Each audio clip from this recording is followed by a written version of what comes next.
Tinokutokezai mabuja akanaka tauya nonhau dzanyasi zuva rochigumi nopfumbamwe mumwedzi uno waiye kubvumbibvumbi. Ipapa nyasi wanhu wavhundutsiwa nomakurukota munangarwa mairi anotiyo Ezra Chadzamira ari ndiye gurukota rinoringa nezvemasvingo, Pokare Nha Anxious Masuka ari gurukota rinoringa nozvo ivhu. Nyasi wairiwa waita kubhuruka nechikopokopo kuenda hawo koja sadza. Warume kwai kunonzi kwadhiyo ndiko waenda kojira sadza nechikopokopo. Mabi yangu mati mazviona baimi idi kuita kusvipira vanhu kuusu ndo kwaitika ipapapa. Vanhu vari kupfa nonzara gore rino, kuribe kana chokudya, kuribe kana chiri kuuya chokuti vanhu vayamurike. Iyo ndo pavari kutora chikopokopo kuti waende koja sadza, wapedza wobva wabhururuka pokare. Muitiro wakadari, muyembe wakadari, aiwa mati mauona baimi idi wariita kusvotesa kwai munotiita sei? Ndiyo tsepete yacho iyoyi rikai tigoona kuti zvinopera kupi. Mumwe kanzurawo ZANU-PF kwaseke kuwadhi yokutanda agoendesa imwe kambani iri kucherachera dombo dzvipa ikweyo, aiendesa kudare dzimhosva. Abatsiwa nemagweta anoita kodzero dzevanhu Zimbabwe Lawyers for Human Rights waendesa kambani iyi kuti kwaireke zvairi kuita zvokupinda muminda yevanhu ichiparapara nokupega imomo kwai zvirekerewe. Kuno rikai tigoona kuti dare richati chii, asi nyaya dzakadari dzakamboendesiwa chiri kuziva kadzo kwedu dziya dzakaendesiwa wakarambidziwa nodare kureketa kuti apa wanokona pokare kurambidziwa tikuramba takaringa tichakunyepai kana wazoburitsa kuti dare ro rinenge rabvuma kunyaya ochere kana kuti panenge pari bem. Kuno mumwe murume kukwekwe kwai andomukira kukwira pamusoro pobuilding iripo ipapo. Uyo kwakuzvipotsera pasi hache kuita kuzvigwisa egani kutosiya sadza idi watorisiya watsanwai. Zvakaoma idi rekai tigoona kuti zvinoperera kupi. Mapurisa aribe zvaareketa ano zvazvo. Uyo Peter Dube akabatiwa uya kuIreland asiya ponda vanhu wairi ino. Kwaipa paanziyo gara mujere tichazokudedza pokare kuno nyaya yako kumberimberi kuku. Zviri pachena kuti bhero anopuwaba nokutoti akambotiza. Vanhu vakusha izvezvi zviri kuitika kwai kumarinda kunoikiwa vanhu kuWarren Hills paWarren Park papa kwai kwaita zviri kuhwadza. Ipapapa kwai vanhu watoita kumukirira kuona sondo rino makuwa kutosvika 100 chaiwo akavhiringidziwa kupwanyiwa matombo anenge aisiwapo ese aye kupwanyiwa vanhu osaya kuti chii chiri kumboitika. Heno tatoringira ipapa wamwe wakutosha kuti peno hama dzavo dzakatonyoporiwa, peno dzakaburitsiwa. Heno wamwe wakutosha kuti kunokona kuita vanhu wakufunga kuenda kotsvaka zviya zvaimboitika kuSierra Leone zvokuti vanhu vanoenda kotsvaka mapfupa wavanhu vakapfa kuti wapise kuita zvinodhaka zvisingabvumiwe zviya madrugs pachirungu. Takundoimba kuti zviripoba zvakadando nokutoti pakaita kunyangara chaipo. Ipapa pari kuhwadza idi. Bazi rinoringana zvekunyoresa dzimba nomakambani roDeeds Office kwaipapa parapuwa mari inoita zviuru 12 zvomari yekuAmerica nokambani yoMashonaland Holdings.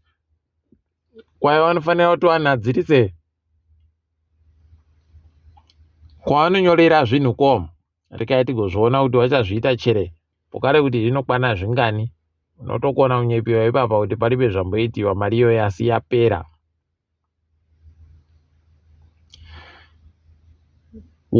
Magetsi Zimbabwe Electricity Transmission and Distribution Company ZETDC yagoreketa kuti kwaita nyorerana pasi nekambani yokuDubai inonzi Sky Power kuti Sky Power igonyora igoita zvokunadzira magetsi ozuva anoita mamirioni emawati mazana matatu 300 megawatts pachirungu. Ikaiti gozvoona izvozvi kuti zviriko chere kana kuti manyautsamuka mwayepo kare. Muchiri kuziva makore okumashure kuma 2018 kwaindonzi mamegadeals. Izvi tinotenda dzamwa dzadoka nobenzi. Muturi agoreketai kutoti imi ndiribe kana pfungwa dzokuti ndiite zvokuuya pokare nokumwe kutekaidziwa kwemari supplementary budget pachirungu. Kwaindi kuzvidaba kutoreketa ipapa kutoti warume mukaona nhamo yaita kukwidza makata nemiwo igotokwirai pokare pamusoro payo, nokutoti kana mukaringira kuti wakuru hurumende vari kuuya kuribe mari yavari kuunza kuti iite izvo zvokubatsira vanhu kuti vanhu vararame zviri nani. Pakaita kunyangarika. Tabva tatoita kutoiti vakadzionere chaiko kushamba kwomubodzi pakaita kuoma chaiko. Rekai tionekwa zvinoperera ipapa. Kwai nyika yeChina iri kupemberera nyika yeZimbabwe kuti tasvitsa makore 40 okuzvitonga kwatema, saka taakumbobisa zvimwe zvikwereti zvonyika yeZimbabwe kuti zvireke kugowapo pokare. Kwai zvikwereti zvanga zvagara zviribe kuisiwa mari yokudurikidzana iya interest pachirungu, kwai ndo zvabisiwa. Tikuti makorokoto. Ikai tinotenda dzamwa pokare kana wakasatotora mari iyo wachiita madiro acho zvina pokare wakuru. Ikai tigoona kuti zvinopopera zvakadini ipapo. Nyika yeIreland yagoti iyo tichadaba kuti Zimbabwe iuye kotamba mutambo wekiriketi mwedzi wanyamavhuvhu. Kwai ngazvimbomisiwe. Kwai tiribe mari. Idi zvakaita kuoma chaiko. Bhora ramangwana FC Platinum iri kutamba noBikita Minerals, ZPC Kariba ine Arenere Movers, Green Fuel inenge ichihwapudirana noHerendals, Yada Yamagaya inenge ine Chegutu Pirates. Ikaiti goona kuti mbanani wanojiwa mbanani wanohwina. Kundosvira kuti kuno kweduno kureka kugoitawo zvakaitiwa noManchester United kuti inenge ino 0 kana -1 chaiyo pamagobhora ainayo asara. Zvakaita kuoma. Idinga wagogoedzane zviite zviri nani wakomanawo. Kaiti chiringedzeri kuitika pasi rese. Ipapa kuSouth Africa kuno mumwe muchena apowa makore 65 ogara mujere nonyaya yekuti agoita basa rokubira wanotora mutero woSARS. Mari inoda kusvika mamirioni 100 million rands pachirungu. Aidi wamukona wabva waita kukomerera chaiko. Kaitione kuti anohwina chere ipapa.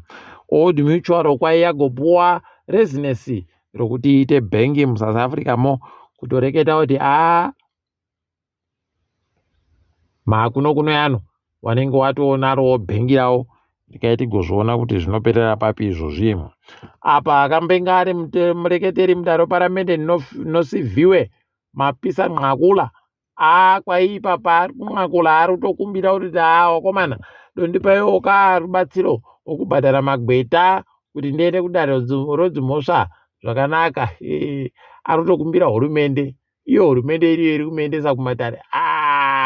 Imi rekai tigoona kuti wachamupa chere kana kuti zvichanoenda zvakadando kupera zvakadaro. Apa kuno vamwe waMalawi wakarambidziwa kuenda kuAmerica. NoAmerica kuno wachakwera vari kuita kupaumba kubuda furo chaiko vachireketa kuti kwai mazviitirei mukagoreketerei kuti vanhu wawa inyaya yewori ndo yataita kuti tireke kugohadira kuti wapinda munyika medu muno nokuti kuAmerica wori hwakazaritsa. Saka imi muri bemvumo yekuti ko kundozvirekera wada kuenderei kweko undozvirekera. Naye vanhu vanogona ita kubuda kuita kupengereka kuti tarambidziwa kuenda ewo kam inyika yavo bakani rekai waite zvavanoda nenyika yavo. Rekai tigoona ipapa kuti uchapera sei, asi wachakwera wakuita kunyadzisa chaiko. kuAmerica iye 50 Cent kwaindo zita rache rokuimba naro, ati kwaya ndavhura pokuitira mafirimu madhirama. Tikati aiwa zvisvinu kwaindo yakakuritsa kudarika dzimwe dzese, asi pano yata yaperi ndo hombe kudarika dzese.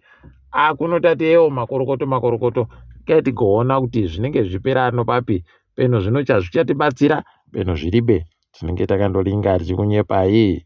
Apa America yaramba kuti nyika yePalestine izikane kuti inyika zviri pamutemo kuUnited Nations.